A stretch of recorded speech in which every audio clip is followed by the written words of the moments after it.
The garage door was open. That's when I knew my late husband's car was gone. 20 years of his life vanished overnight. My son sold it for a Paris trip with his wife. But one phone call the next morning changed everything. The man on the line said he had Dennis's car, said there was something my husband wanted me to know, something he hid before he died. My name is Carol, and this is how my dead husband saved my life and taught my son and his wife a lesson they will never forget. Before we continue, please leave a comment telling us where you're watching from and subscribe to channel. We're creating a community of people who know that our best chapters can happen at any age. Now back to the story. The garage door was open. That's what I noticed first. Standing in my kitchen with coffee going cold in my hands, I looked at it through the window above the sink. Just looked, the door rolled up, the space inside dark, even with morning light coming in. Dennis never left it open. 43 years of marriage, and he never once left that door open overnight. But Dennis was gone. 8 months now. I set the coffee down, walked to the back door, opened it. Spring air hit me, warm for April. The kind of morning Dennis would have been out there already, bent over that car with a rag in his hand. I crossed the yard. Grass needed mowing. I kept meaning to call someone. The concrete was cold under my feet. I'd come outside in slippers. The oil stain in the center of the garage floor was dark and familiar. 20 years of the same car sitting in the same spot leaves a mark, but the spot was empty now. Just empty. I stood there looking at nothing. The workbench along the back wall was exactly how Dennis left it. His tools hung on the pegboard, each one outlined in black marker so he'd know where it went. His red toolbox sat closed on the bench. His work journal lay open next to it, pages filled with his small, careful handwriting. The car was gone. My chest went tight. I put my hand on the doorframe and breathed. In through the nose, out through the mouth. 43 years as a nurse, and I still use the same techniques I taught patients in the ICU. Breathe, think, act. But I couldn't think past the empty space. I walked to the workbench and picked up the journal. The last entry was dated 3 weeks before Dennis died. His handwriting looked tired, the letters looser than usual. Almost done.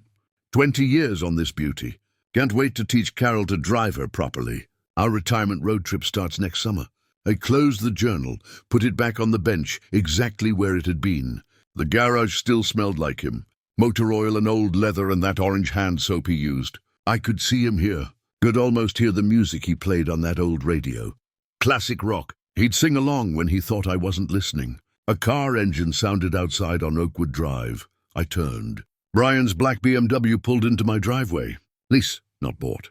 He'd told me that at Christmas, like I should be impressed. My son got out of the driver's side, 38 years old, and he still wouldn't look me in the eye when he knew he'd done something wrong.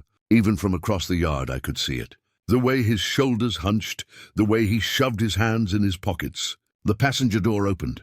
Vanessa stepped out. She was perfect like always. Hair smooth and dark, designer sunglasses, clothes that probably cost more than my grocery bill. She stood beside the car and looked at me standing in the garage. Even with the sunglasses, I could feel her watching. Brian walked toward me, stopped at the edge of the driveway. "Mom," I waited. "I need to talk to you about something." "Where's the car, Brian?" His jaw tightened. "That's what I need to talk about. Where is it?" "I sold it." The words landed but didn't make sense at first, like he'd spoken in another language, and my brain needed time to translate. "You what?" "I sold it yesterday." He looked at the empty garage, then at the ground.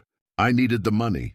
Vanessa has been planning this Paris trip for months. It's important for her business connections. I couldn't let her down."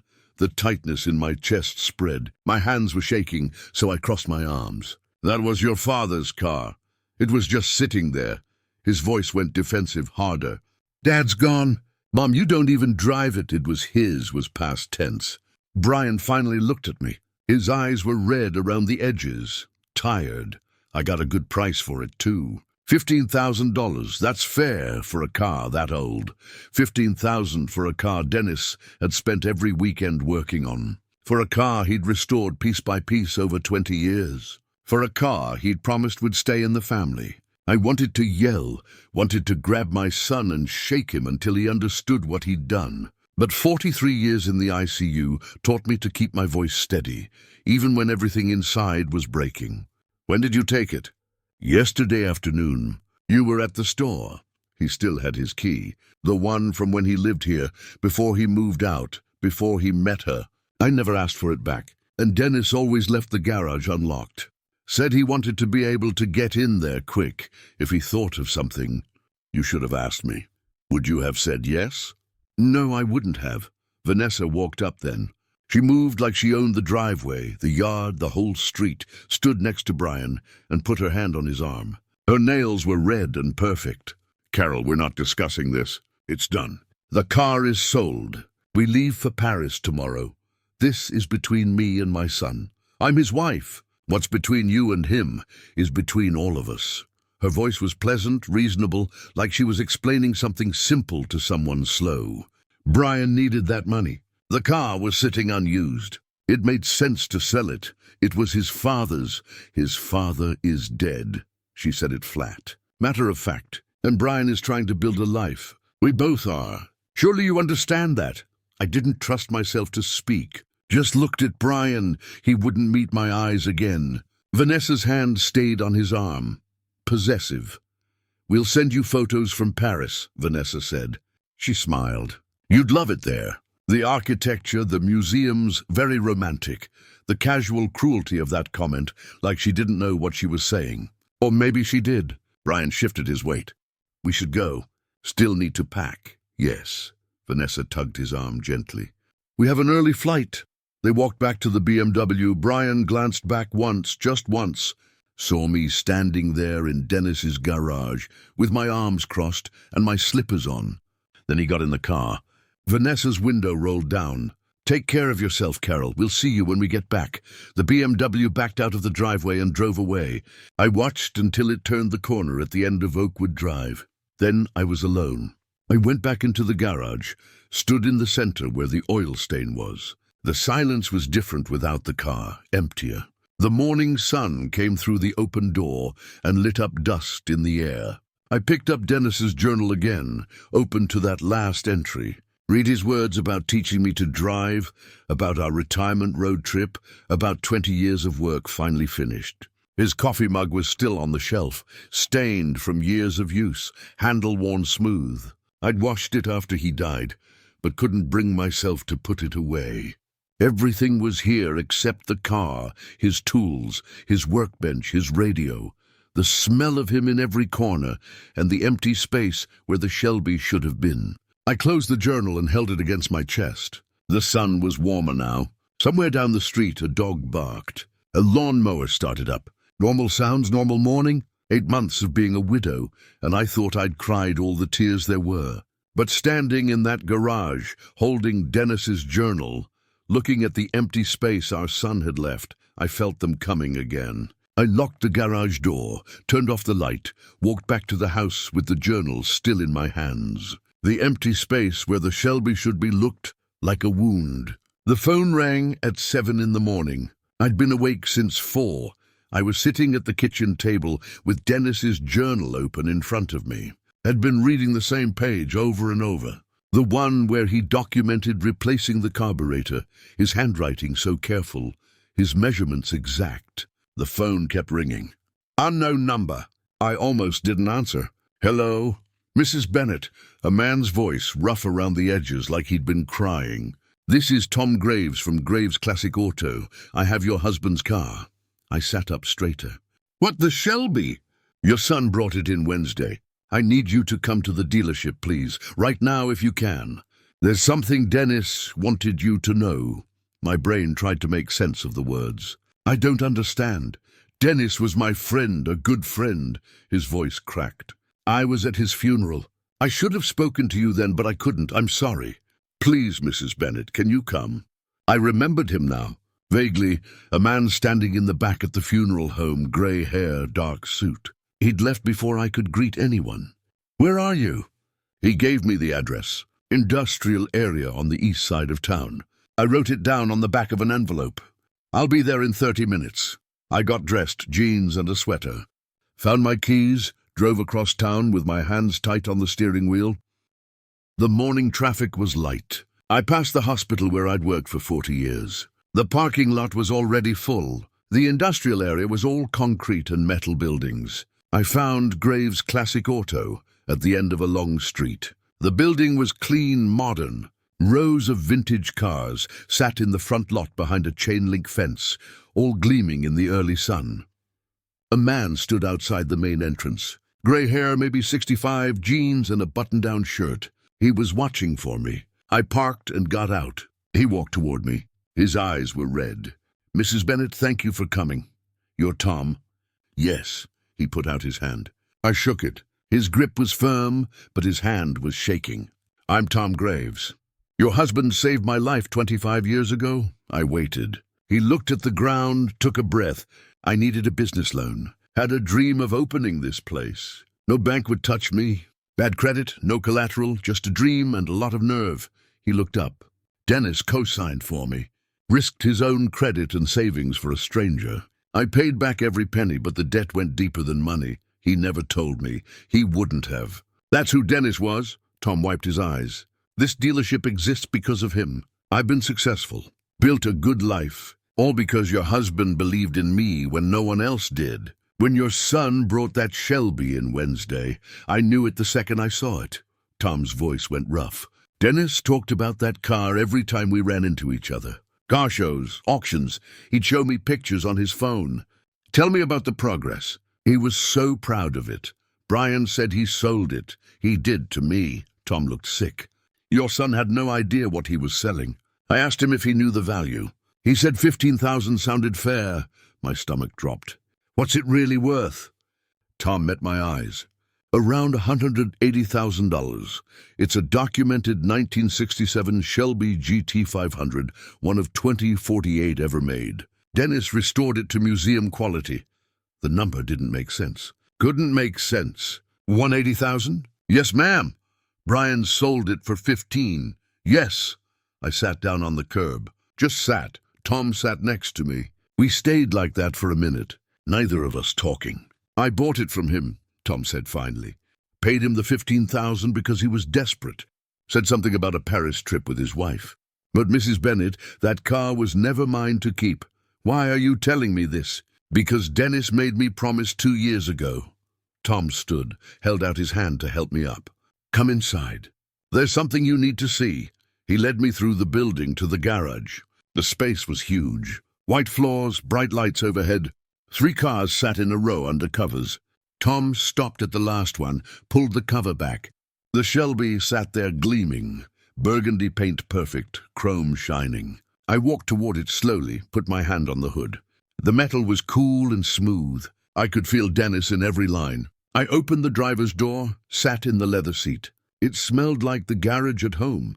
The steering wheel was worn where his hands had gripped it. Tom leaned against the doorframe.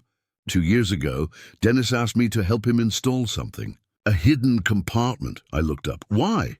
He said if anything ever happened to him, I needed to make sure you knew about it. Made me swear. Tom gestured to the dashboard behind the radio. I didn't look inside. He said, "This was for you and only you." My heart was pounding. Tom showed me how to release the panel. "Press here, pull there." The radio face came away, and behind it was a space, dark and hidden. Tom stepped back, walked out of the garage, left me alone. I reached into the compartment, my hand touched paper. I pulled out a manila folder, thick and heavy. Under it was a sealed envelope, my name on the front in Dennis's handwriting, and at the bottom a small wooden box with a key inside. I opened the envelope first. Dennis's handwriting filled the page. Dated 2 months before he died. "Carol, if you're reading this, I'm gone. I'm sorry I didn't tell you while I was alive. You would have wanted to handle it together, and I know that, but I needed to protect you from this until I had proof. I've been investigating Vanessa for 18 months. She's not who she says she is. Her real name is Vanessa Cortland. She's done this before, twice that I've found so far. In this folder is everything I've gathered. Photos, documents, contact information for her previous victims. Their stories are the same. She targets men with aging parents and family assets. She's going to target our house, Carol. That's her pattern. She'll convince Brian that you're declining, that you need care, that the house should be sold. Then she'll disappear with the money. I confronted her once carefully, watching her reaction. She's very good at what she does. Brian doesn't see it. He won't believe me without ironclad proof, and I don't have it yet. The key in this box is for our safe deposit box at First National. Box 447. Inside are stock certificates I bought in 1994 as a favor to a patient. Check the current value. You're taken care of financially. Tom knows to call you if anything happens to this car.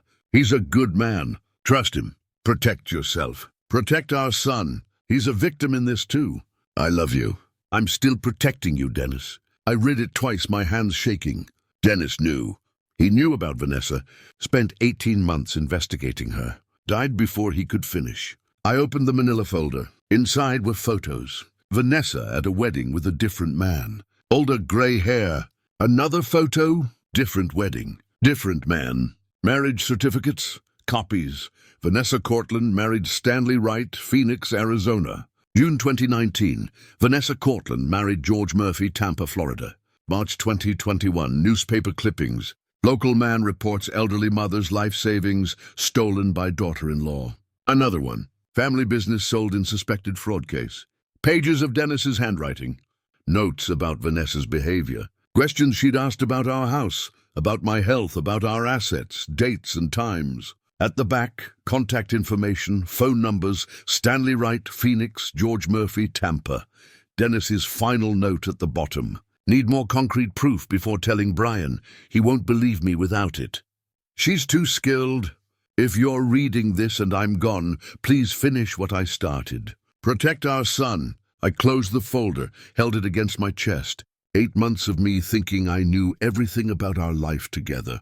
8 months of missing him and grieving him. He'd carried this alone. Tears came then, not quiet ones. Deep sobs that shook my whole body. I sat in Dennis's car, holding his investigation file, and cried for everything he tried to do. Tom came back after a few minutes, stood in the doorway, didn't say anything, just waited. I wiped my face, got out of the car, looked at him. He was protecting me even after he died. Tom nodded. That's who Dennis was. I need to call these men, Stanley and George. I need to know what happened to them. You can use my office. Take all the time you need.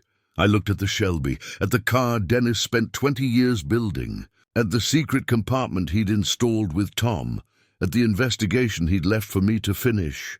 She's not going to get away with this. No, Tom said. She's not, Stanley Wright answered on the third ring. His voice sounded tired, like he'd been expecting this call for years. I was in Tom's office. The door closed. Phone on speaker so Tom could witness. My hands were shaking as I dialed. Hello? Mr. Wright, my name is Carol Bennett. I'm calling because my son is married to a woman named Vanessa Cortland. Long silence on the other end. Then a heavy sigh. I wondered when this call would come. I gripped the edge of Tom's desk. Can you tell me what happened? Stanley was 58 years old. He told his story slowly, each word careful, like he'd practiced what to say if someone ever asked.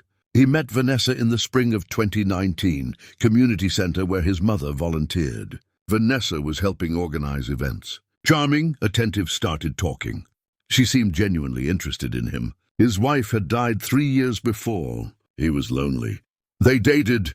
She was patient, understanding, made him feel seen again. Married 6 months later, his mother had concerns. Said something felt off. Stanley dismissed it. Thought she was being overprotective.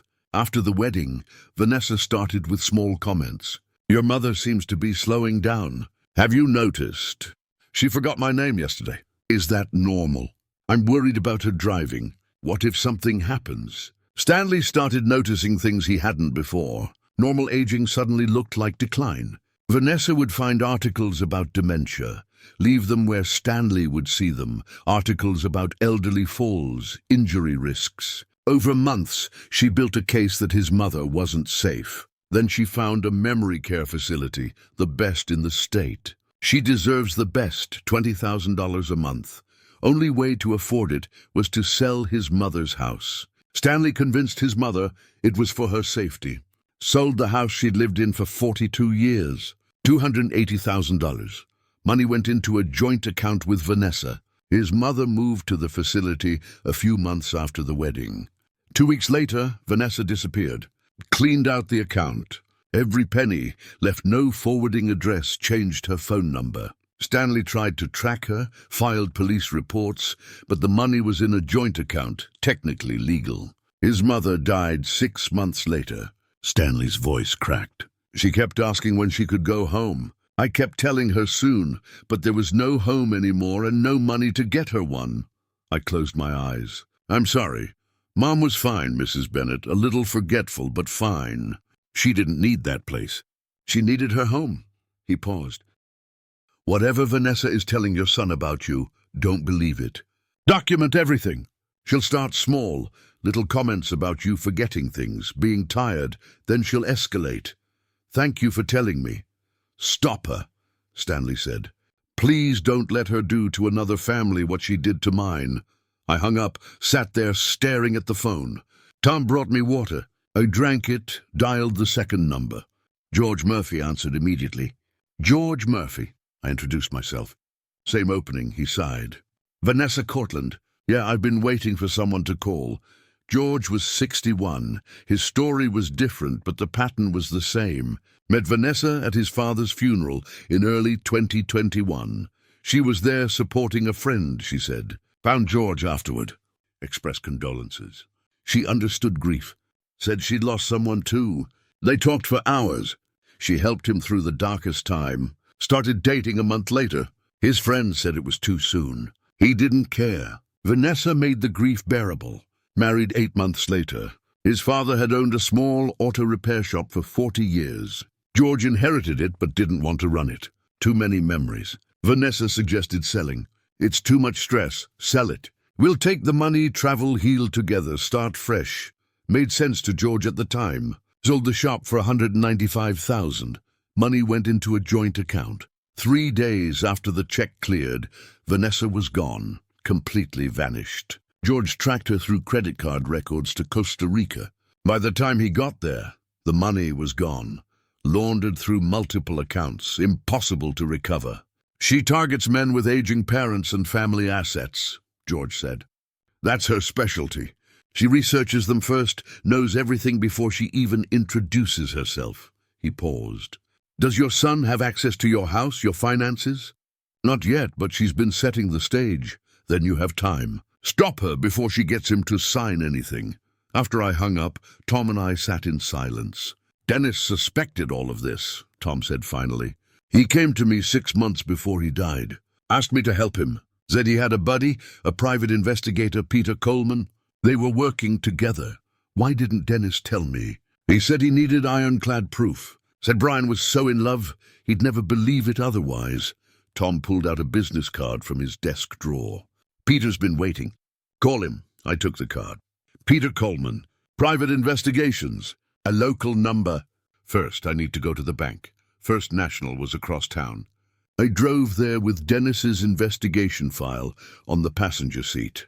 The small wooden box with the key in my purse. The bank was busy. Friday afternoon, people cashing checks, making deposits, normal business. I asked for access to the safe deposit boxes. The manager, a woman in her 50s, led me to the vault. Box 447. The key fit perfectly. Inside was a single envelope. I opened it. Stock certificates in a protective sleeve.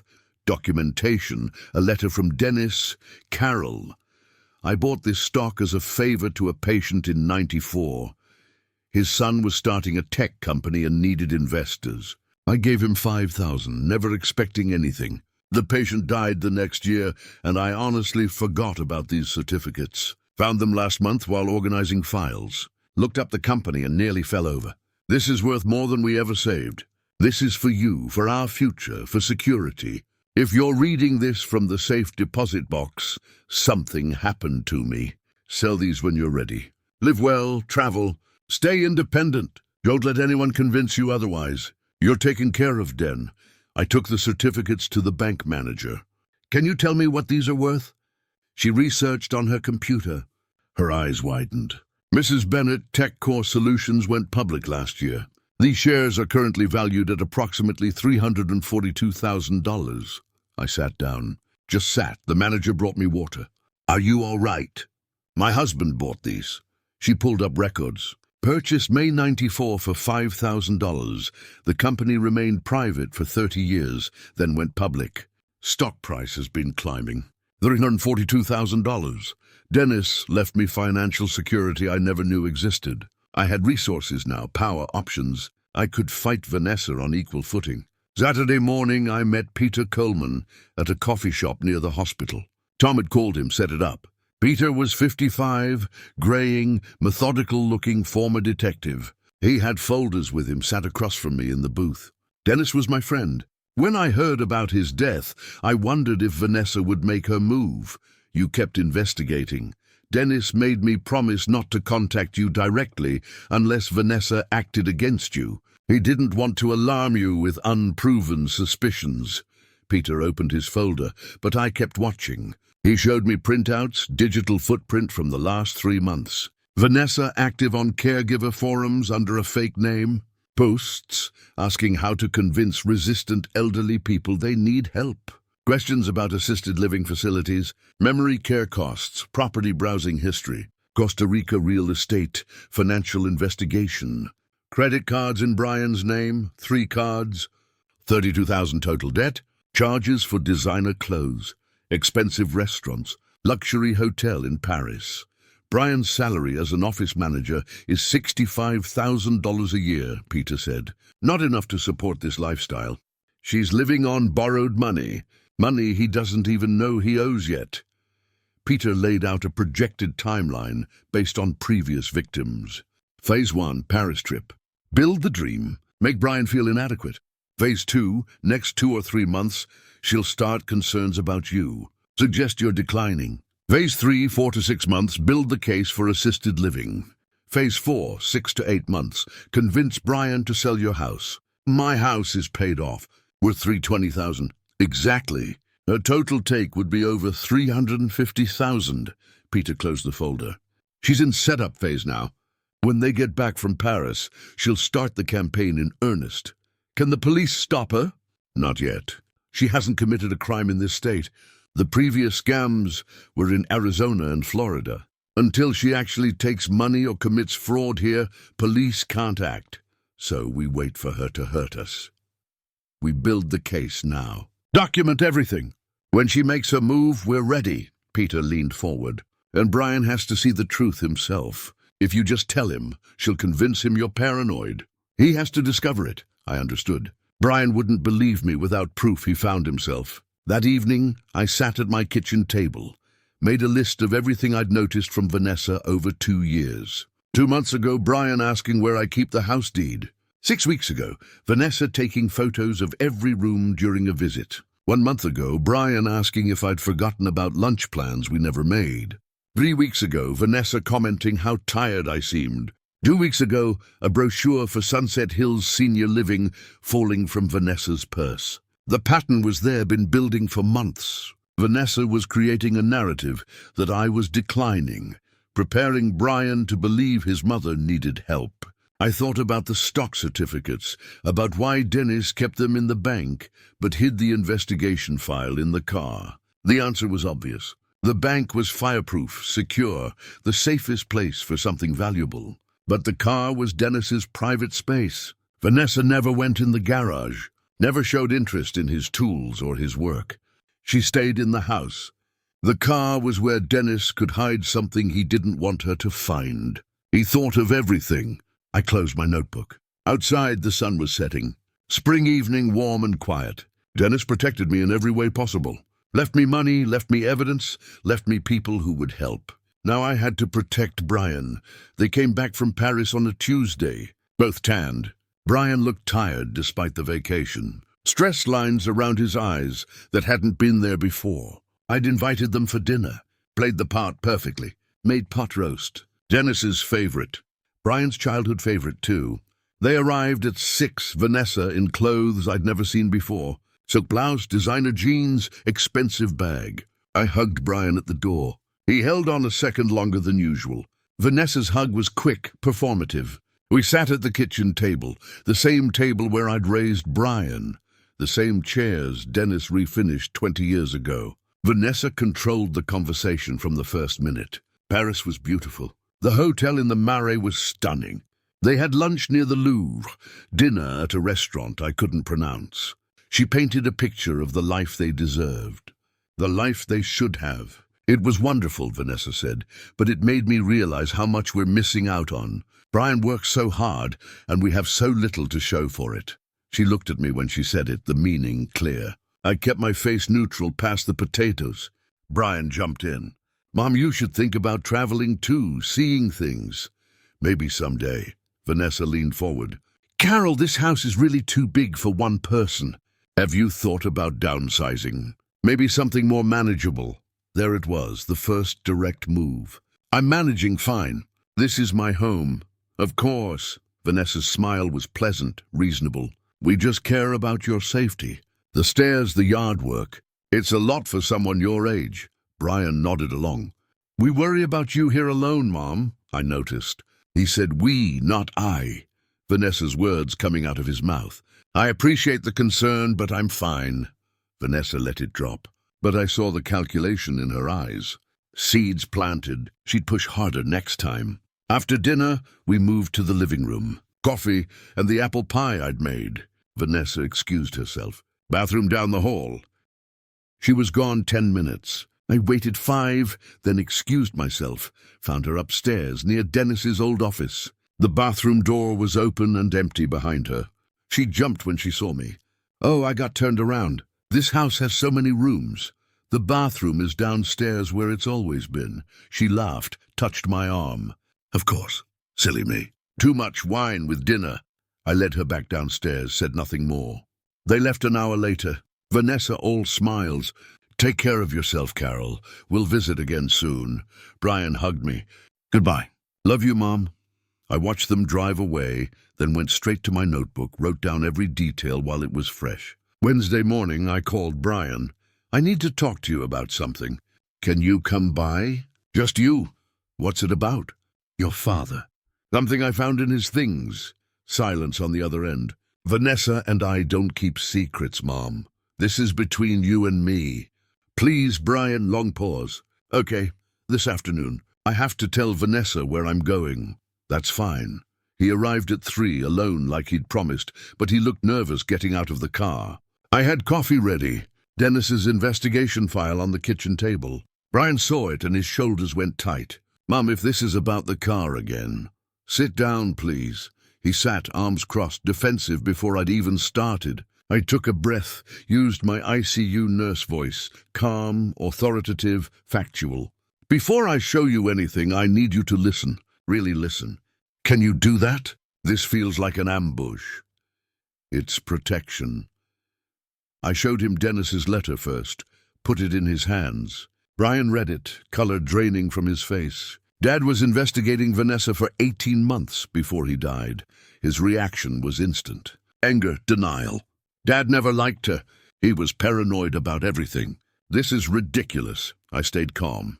Look at the evidence. Spread the photos on the table. Vanessa at 2 different weddings with 2 different men. The marriage certificates. Vanessa Cortland married Stanley Wright. Vanessa Cortland married George Murphy. Brian stared at them. This could be anyone. Someone with the same name. Call them. Ask them about their wives. I handed him the paper. Phone numbers written in Dennis's careful handwriting. Stanley Wright, Phoenix. George Murphy, Tampa. You want me to call random strangers? They're not random. They were married to your wife before you. Brian stood, started pacing. This is insane. Vanessa wouldn't. She loves me. Then prove me wrong. Call them. Prove your father wrong. He grabbed the paper, crumpled it in his fist. I'm not doing this. Headed for the door. Brian, please. He turned. Why are you doing this? Can't you just let me be happy? My voice broke. Because your father died trying to protect you, and I'm not going to let his last months be for nothing. Brian slammed the door behind him. I watched him drive away. Didn't know if he'd call those numbers or go straight to Vanessa. Either way, the choice was his now. The waiting was the worst part. I sat at the kitchen table. Couldn't eat. Couldn't focus on anything. Peter called at 8 to check in. How did it go? He was angry. I don't know what he'll do. Give him time. The truth has to sink in. but time felt like it was running out. At midnight, the phone rang. Brian's name on the screen. Brian. His voice was wrecked, raw. I called them. Mom, I called them both. He was crying. What did they say? Everything. Stanley's mother. George's father's shop. It's the same, exactly the same story. My heart broke for him. I'm so sorry. I went home after I left your house. I was so angry. His voice shook. But I kept thinking about Dad, about those marriage certificates. So I decided to test her. Just ask simple questions. What happened? I asked where she grew up, what her maiden name was. Tell me about your family. He took a shaky breath. Her answers were different. Not just a little different, completely different from things she told me before. Different town, different college, different everything. What did you do? I pushed, asked about the credit cards Peter found. The ones in my name I didn't know about. Brian's voice went flat. Her whole face changed. Mom, like a mask came off. She said they were business investments. I wouldn't understand. So I asked what business. Asked her to show me. She said she didn't have to prove anything to me, that I should trust my wife. I kept pushing. Said I wanted to see the statements. They're in my name. She packed a bag right then. No more pretending. Said I was weak. Said I was just like what Dad said. Just like all of them. His voice broke. She walked out. Just got in her car and left. I've been calling her phone. She won't answer. Stay there. I'm calling Peter Coleman. I hung up and dialed Peter immediately. He answered on the first ring. I'm already tracking her through the credit cards. She checked into the airport Marriott an hour ago. She's leaving.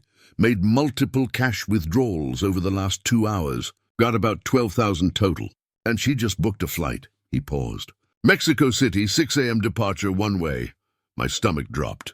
She's running. Yes, but I found something else. Vanessa Cortland is a stolen identity. Real Vanessa Cortland died in a car accident in 2018. This woman's real name is Linda Marsh. She's wanted for fraud in 2 other states under different names.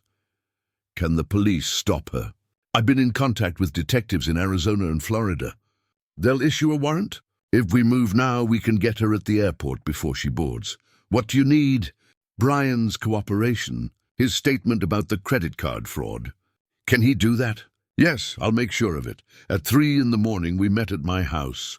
Peter, Brian, and me. Brian looked destroyed. Red eyes, hadn't slept. He sat at the kitchen table while Peter laid out the situation. Vanessa is leaving on a 6 a.m. flight. Police are ready to arrest her on outstanding warrants. But we need your statement about the forged credit cards. This means it gets public, Peter said. You'll have to testify. Are you ready for that? Brian looked at me. What would Dad do? Your father spent his last months building a case against her. He died before he could finish it. He'd want you to stop her, not for revenge, so she doesn't do this to someone else. Brian was quiet for a long moment. Then he nodded. Call the police. Let's go to the airport. We got in Peter's car, drove through empty streets. 4 in the morning, and the city was dark except for streetlights. Brian sat in the back seat, staring at nothing. I reached back, took his hand. He held on tight. The airport was just waking up when we arrived. Coffee shops opening, fluorescent lights harsh overhead, business travelers pulling luggage, looking tired. We stood behind a column near security. Peter positioned us where we could see but stay back. Police were already there. 2 detectives in plain clothes near the checkpoint. Brian hadn't spoken since we got in the car, just stared ahead. I stayed close to him. 5:30, the security line started filling. Then Vanessa appeared. 2 large suitcases, designer coat, sunglasses despite the early hour, hair perfect. She looked like someone going on vacation. Calm, confident, phone in one hand, boarding pass in the other. She got in the security line, pulled her luggage forward. The detectives moved. Ma'am, we need to speak with you. Vanessa turned, saw them for just a second. Her face changed. Then she smiled. Is there a problem, officers? The detective showed his badge. We have a warrant for your arrest. Linda Marsh. Vanessa's smile froze. I don't know who that is. My name is Vanessa Bennett. Ma'am, please step aside. Vanessa looked around, calculating, saw the other detective blocking the exit. She ran, dropped her luggage, kicked off her heels, ran in stockings across the polished floor. Airport security caught her before she made it 20 FT, tackled her at the departure board. She fought, kicking, screaming, "Get off me!" I haven't done anything. People stopped, watched, phones out. Police handcuffed her right there on the floor, read her rights while she thrashed. A detective opened her abandoned luggage, right there at the security checkpoint. Inside the first suitcase were clothes, toiletries, normal travel items. Inside the second were stacks of cash, rubber-banded $48,000, the detective would tell us later. A passport with her photo but different name, Linda Brennan. Documents, bank account numbers, external hard drive. The detective held up the passport. "Want to explain this?" Vanessa spat at him. They lifted her to her feet. She was still fighting when she saw us. Saw Brian standing 30 feet away, me beside him. She went completely still. Then her face transformed, pure rage. "You!" She lunged toward him. Police held her back. "You did this." Brian flinched. "You're pathetic!" Vanessa screamed. "Weak, stupid, just like the others. You really thought someone like me would want you? You're nothing, nothing." I stepped in front of Brian, not much, just enough. Vanessa turned on me. "And you interfering old woman." This was mine, my score. 3 years I spent on this. "You should have minded your own business and died already." Her voice echoed through the terminal. People staring, recording. I didn't react, just stood there. Kept my hand on Brian's arm. Police dragged Vanessa away. She was still screaming threats, her voice fading as they took her through security doors. Then she was gone. Brian stood frozen, shaking. "Let's go home," I said. 2 weeks later, we were at the police station giving formal statements. Detective Ramirez explained what they'd found. Vanessa's real name was Linda Marsh. Born in Ohio, started running cons at 20. Small scale at first, graduated to identity theft and elder fraud. Vanessa Cortland was a stolen identity. Real Vanessa Cortland died in a car accident. Linda stole her identity and used it for the last 6 years. 5 previous victims they'd found so far. 2 before Stanley, the pattern going back 8 years. Charges filed in 3 states, Arizona, Florida, and here. Identity theft, fraud, theft by deception, forgery. The prosecutor expected a plea deal. 12 to 15 years federal prison. Stanley Wright and George Murphy's cases were reopened with new evidence. They might recover some funds through civil suits. Brian's credit card debt was mostly forgiven. Fraud claims approved. 1 month later, Brian showed up at my door with 2 suitcases. "Can I stay here just for a while?" "Of course." He took his old room. Same room from high school. Posters still on the walls, football trophies on the shelf. Divorce was granted. Annulment, actually. Marriage never legally valid. Vanessa married under a stolen identity. Brian started therapy. Twice a week, Tuesday and Thursday evenings. Some days he was okay, made breakfast, helped around the house, smiled occasionally. Some days he barely spoke, stayed in his room, came out only for meals. I didn't push, just kept the space safe, made his favorite foods, left lights on, kept coffee ready. Years as a nurse taught me about healing. It's not linear, it's messy. It takes time. 2 months after the airport, the prosecutor called. Vanessa took the plea deal. 12 years federal prison. I told Brian over dinner. He just nodded. Didn't say anything. That Saturday, I found him in the garage. He was sitting on Dennis's old work stool, holding the work journal, tears running down his face. I stood in the doorway, waited. "I found this on the workbench." His voice was thick. Started reading. He opened to a page from years ago. Dennis's handwriting filled it. "Taught Brian to change the oil today. He's 12, old enough to learn. His hands are still small but careful. He listened to every word. So proud of him." Brian's hands shook, holding the page. Another entry from later. "Brian came by to help with the engine rebuild. We worked all afternoon, barely talked. Didn't need to. These are the days I'll remember." "I barely remember this," Brian said, working on the car with him. "I was so young. I sat on the workbench beside him. He loved those days, talked about them all the time. I sold his car." Brian's voice broke. "The car he spent 20 years on for $15,000 for a trip to impress a woman who was planning to destroy our family. You didn't know." "I should have known. Dad tried to warn me. Those last few months, he kept asking about Vanessa, about our plans, about money. I thought he was being controlling. He wiped his eyes. Last conversation I had with him, we argued about her. I told him to back off, to let me live my life. He died a week later. I never apologized. My throat was tight. He knew you loved him. Brian shook his head. How could he? I chose her over him, over you, over everything he taught me. I pulled out the letter Dennis had left in the car. The one about needing proof before telling Brian. I'd been carrying it with me, waiting for the right moment. Read this. Brian took it. Read Dennis's words about not wanting to break his heart without ironclad proof, about loving him, about Brian being a victim, too. He understood, I said. He knew Vanessa was good at what she did. He didn't blame you. Brian broke down completely, deep sobs that shook his whole body. I held him, all those years being a mother, holding my son through every pain. This one cut the deepest. We sat in the garage for a long time, surrounded by Dennis's tools, his workbench, his radio, the smell of motor oil and old leather. Eventually, Brian's tears stopped. He wiped his face with his sleeve. I wish the car was still here. His voice was raw. I'd learn everything about it the way Dad wanted me to. I didn't say anything, just squeezed his shoulder. He closed the journal carefully, put it back on the workbench, exactly where Dennis had left it. We walked back to the house. Evening coming on, spring turning to summer, the air warm and thick. Inside, I made dinner. Brian set the table without being asked. The house felt different. Not empty anymore. Not quite whole yet either, but healing slowly. I paid off Brian's remaining debt the week after Vanessa was sentenced. $5,000's what the fraud claims didn't cover. Wrote the check and didn't mention it again. The stock certificates from Dennis gave me choices I never expected. $342,000. More money than we'd saved in our entire marriage. I thought about what to do with it. Stanley Wright. His mother dying heartbroken in a memory care facility she never needed. George Murphy. His father's shop sold. 40 years of work gone. I sent them each a check for $10,000. Attached a note. For your mother's memory from someone who understands. Carol Bennett for Stanley.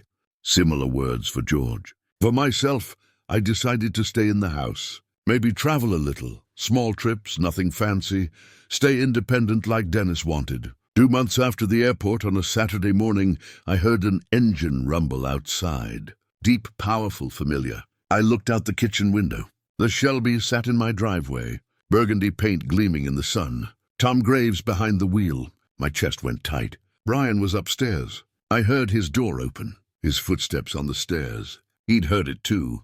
We both walked outside, stood on the front porch. Tom got out of the car, smiled when he saw our faces. Bringing her home where she belongs. Brian stared at the car, couldn't move, couldn't speak. Tom walked toward us, held out the keys to me. This was never mine, Mrs. Bennett. Dennis built it for you. I tried to find words. Tom, you paid Brian $15,000. I know, Tom shook his head. But this car is worth more than money. Dennis would want you to have it.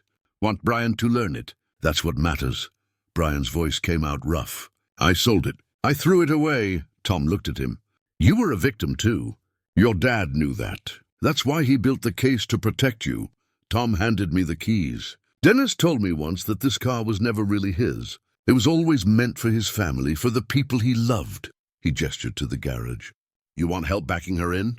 We opened the garage door together. Tom backed the Shelby into its spot, the same spot it had left months ago. The oil stain on the concrete still there. The engine shut off. Silence settled. Then the garage smelled like it should again. Motor oil. Old leather. Dennis. Tom got out, stood looking at the car for a moment. He'd be proud of what you did, he said to me. Stopping her, protecting your son. He looked at Brian. And he'd be proud you came back, that you're healing. Tom left after coffee, hugged us both. Brian and I stood in the garage after he drove away. The Shelby between us. I can't believe it's back, Brian said. Neither can I. He touched the hood, ran his hand over the smooth paint. I don't deserve this. Dennis thought you did. That's enough. 3 months later, on a Sunday morning, we started. Brian brought Dennis's work journal to the garage. I brought coffee. We opened the hood. Stood looking at the engine Dennis had rebuilt piece by piece. I don't know where to start, Brian said. I opened the journal, found the page marked Teaching Brian. Dennis's handwriting clear and careful. "Start with the oil," I read. "Check it first every time. Before you drive her, know she's ready." Brian found the dipstick, pulled it, checked the level like the journal showed. His hands were steadier now.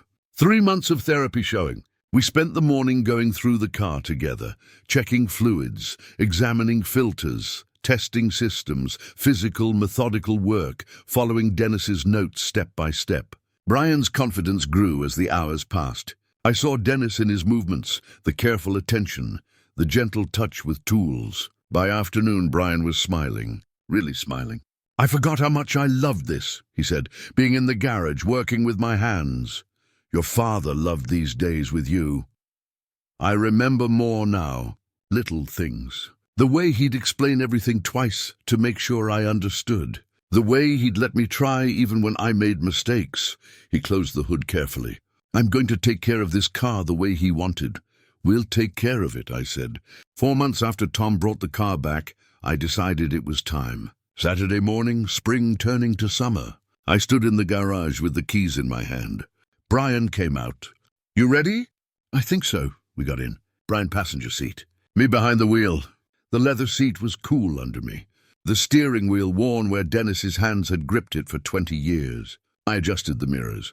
Checked everything like the journal taught us. Started the engine. The Shelby roared to life, deep rumble I could feel in my chest, the sound of Dennis's work, his patience, his love. I backed out of the garage carefully, Brian's hand on the door handle, nervous but trusting.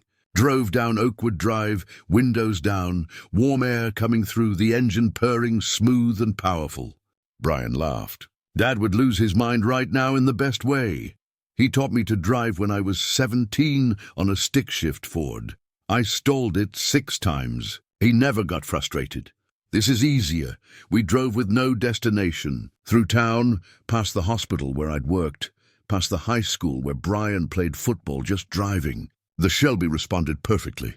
20 years of restoration paying off in every turn, every shift, every mile. After an hour, I headed home, pulled into the driveway, backed the car into the garage. Perfect fit, like it never left. I turned off the engine, sat in the quiet after.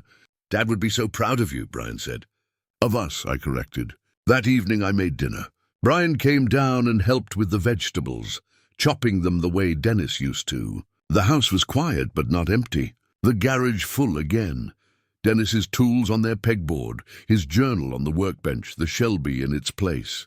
I looked out the window at the garage, thought about Dennis's letter. "I'm still protecting you," he was. The investigation he'd built, the stocks he'd left, Tom keeping his promise.